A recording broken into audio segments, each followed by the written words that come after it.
Actes des Apôtres, chapitre 9.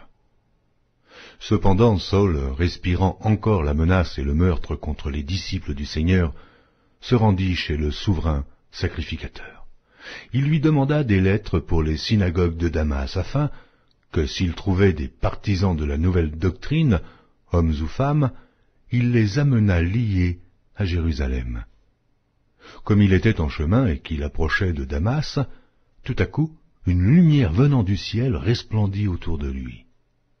Il tomba par terre, et il entendit une voix qui lui disait « Saul, Saul, pourquoi me persécutes-tu » Il répondit « Qui es-tu, Seigneur » Et le Seigneur dit « Je suis Jésus que tu persécutes.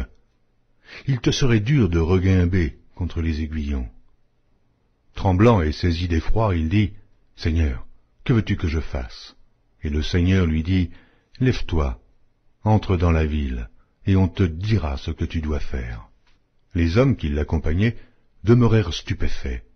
Ils entendaient bien la voix, mais ils ne voyaient personne.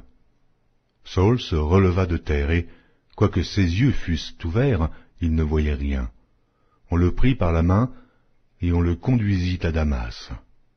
Il resta 3 jours sans voir, et il ne mangea ni ne but. Or, il y avait à Damas un disciple nommé Ananias. Le Seigneur lui dit dans une vision, « Ananias » Il répondit, « Me voici, Seigneur. » Et le Seigneur lui dit, « Lève-toi, va dans la rue qu'on appelle la droite, et cherche dans la maison de Judas un nommé Saul de Tarse. » Car il prit, et il a vu, en vision, un homme du nom d'Ananias, qui entrait, et qui lui imposait les mains, afin qu'il recouvrât la vue. Ananias répondit, « Seigneur, j'ai appris de plusieurs personnes tous les maux que cet homme a faits à tes saints dans Jérusalem. Et il a ici des pouvoirs de la part des principaux sacrificateurs pour lier tous ceux qui invoquent ton nom. » Mais le Seigneur lui dit, « Va, car cet homme est un instrument que j'ai choisi pour porter mon nom devant les nations, devant les rois et devant les fils d'Israël. Et je lui montrerai tout ce qu'il doit souffrir pour mon nom. » Ananias sortit, et lorsqu'il fut arrivé dans la maison, il imposa les mains à Saul, en disant, « Saul, mon frère, le Seigneur Jésus qui t'est apparu sur le chemin par lequel tu venais, m'a envoyé pour que tu recouvres la vue et que tu sois rempli du Saint-Esprit. » Au même instant, il tomba de ses yeux comme des écailles, et il recouvra la vue. Il se leva et fut baptisé. Et après qu'il eut pris de la nourriture, les forces lui revinrent. Saul resta quelques jours avec les disciples qui étaient à Damas, et aussitôt il prêcha dans les synagogues que Jésus est le Fils de Dieu.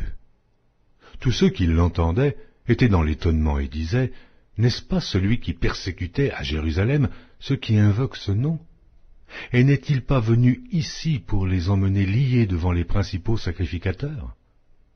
Cependant, Saul se fortifiait de plus en plus, et il confondait les Juifs qui habitaient Damas, démontrant que Jésus est le Christ. Au bout d'un certain temps, les Juifs se concertèrent pour le tuer. Et leur complot parvint à la connaissance de Saul. On gardait les portes jour et nuit, afin de lui ôter la vie. Mais, pendant une nuit, les disciples le prirent, et le descendirent par la muraille, dans une corbeille.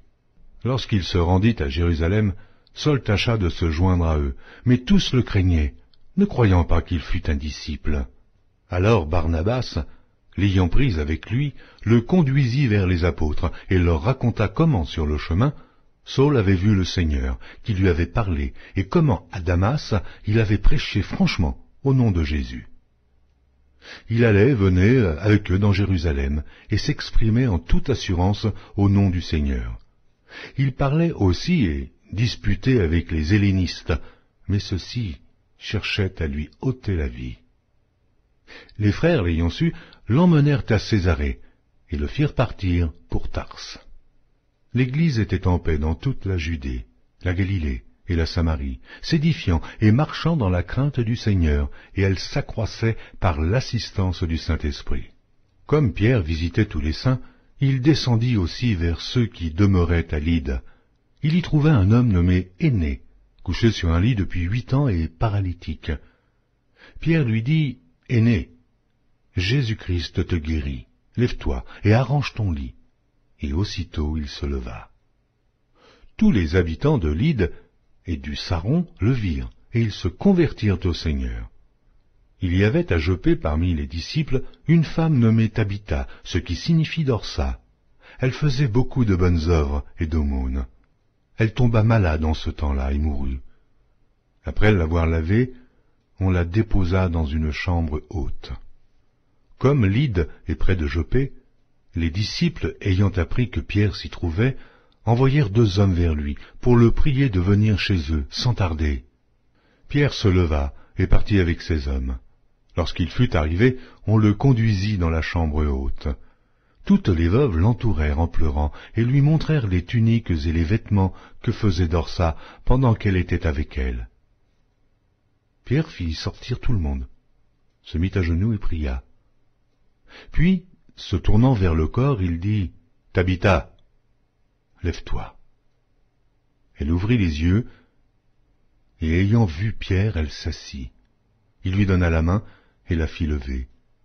Il appela ensuite les saints et les veuves et la leur présenta vivante. Cela fut connu de tout Joppé, et beaucoup crurent au Seigneur. Pierre demeura quelque temps à Joppé, chez un corroyeur nommé Simon.